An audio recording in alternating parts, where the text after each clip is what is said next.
I'm installing a Funnyplaying Retro Pixel IPS into my original Game Boy, today on Arctic Lab Services.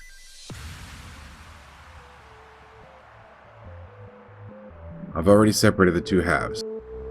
This half doesn't need to be modified, so we'll set it aside. This half needs to be completely taken apart, including the lens and speaker. We'll only need the speaker, the shell, and the buttons. We'll set aside the shell for now.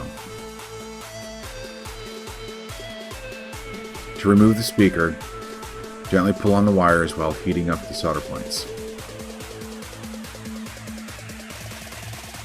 We won't need this part anymore. We'll solder the speaker to the new controller board next. Simply insert the wires into the holes and bend the wires so they don't fall out.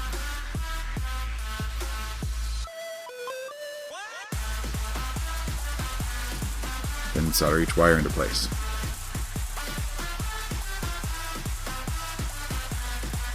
Now let's work on the screen assembly. Place the screen's Lego-style connector onto the socket of the driver board. Press it down until you feel it click. Don't force it though. If it doesn't click, realign it and try again. With them connected, flip it over. I'm using double-sided tape to keep the driver board from flopping around. You could use a piece of the leftover screen gasket if you want.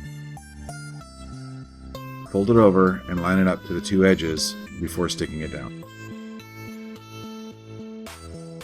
Time for the bracket. I downloaded a free file from Thingiverse and printed my own.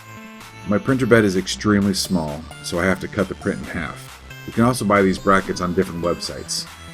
I will list them in the description below. These two notches go towards the top, and this notch goes towards the back for the ribbon cable. With a normal bracket, you would feed the ribbon cable in first, then fit the bottom of the screen into the groove at the bottom of the bracket, then press the top of the screen in. Double check that the ribbon cable lines up with the notch. With my bracket, I just have to slide it on.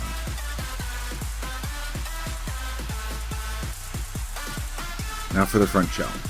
We need to cut off these two posts as flush as possible. I use flush cutters and a hobby knife to make sure it's flush.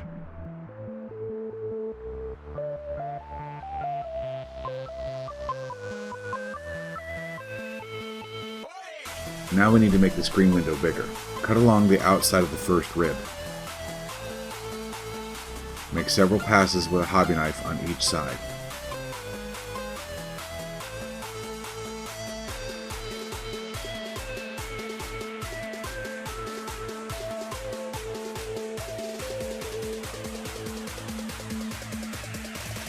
And make little cuts in each corner to help the removal process. It was at this point I realized I made some mistakes. I didn't use a new blade in my hobby knife, so my cuts were not deep enough. The other mistake was that I used the wrong type of pliers. Regular pliers with a wider nose would be a better choice.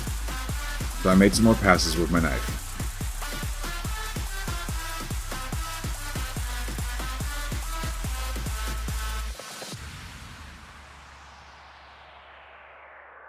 You should be able to bend the pieces until they snap off.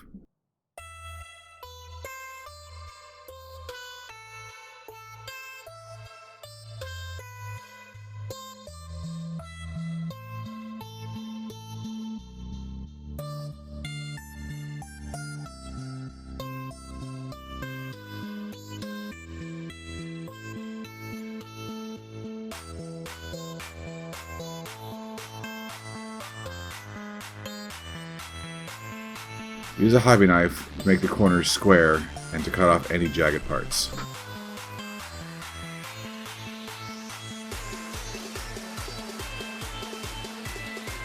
Then use a file to smooth everything down.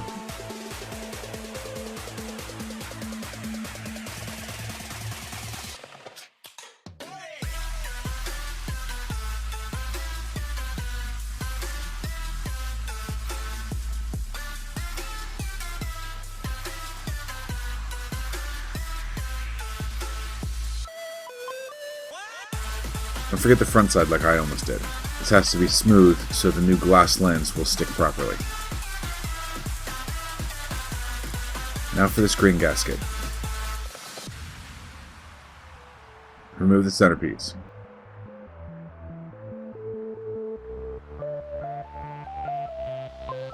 This notch and this notch will line up with this post and the left post we cut off earlier.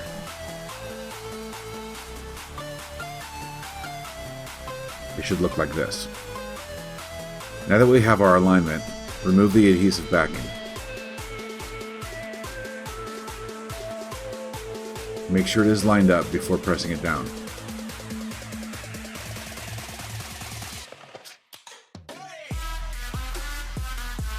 I don't like to make anything that I can't take apart. I only expose small sections of the adhesive on the gasket. This will make it easier to remove it if I need to.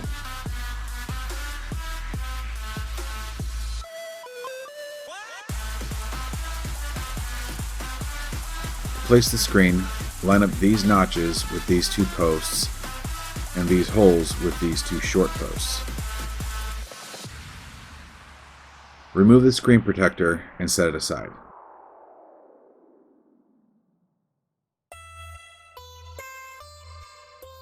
Place the screen in the shell and gently press down.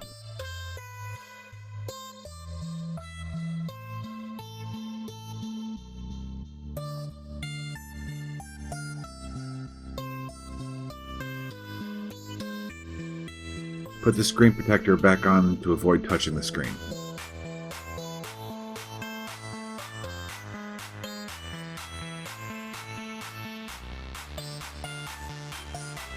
Put all the buttons and membranes back in.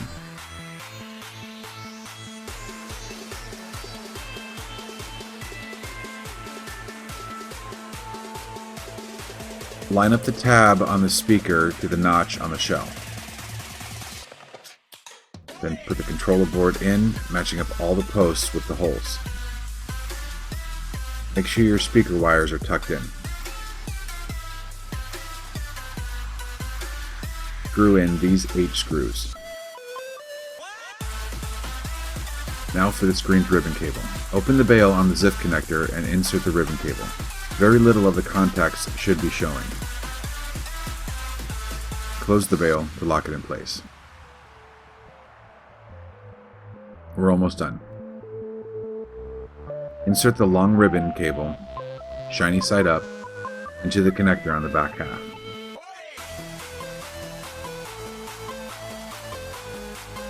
Position the top half so you can insert the ribbon cable. It's a bit finicky and it does take some force to insert them. Let's close it up. Screw in these 6 screws.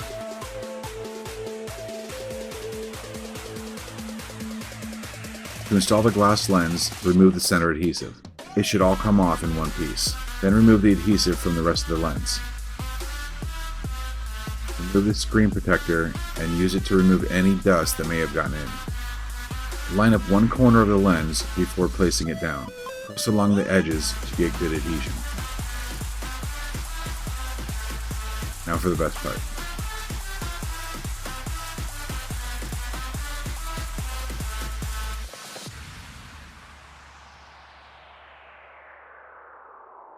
That's it. You just installed an IPS screen into your original Game Boy. Let's check it out.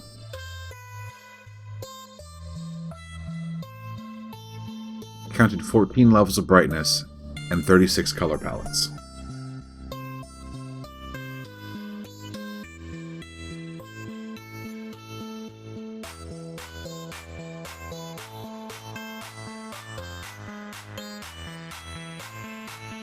And for you pixel perfectionists, the retro pixel option gives you the perfect pixels that look just like the original, but better in my opinion.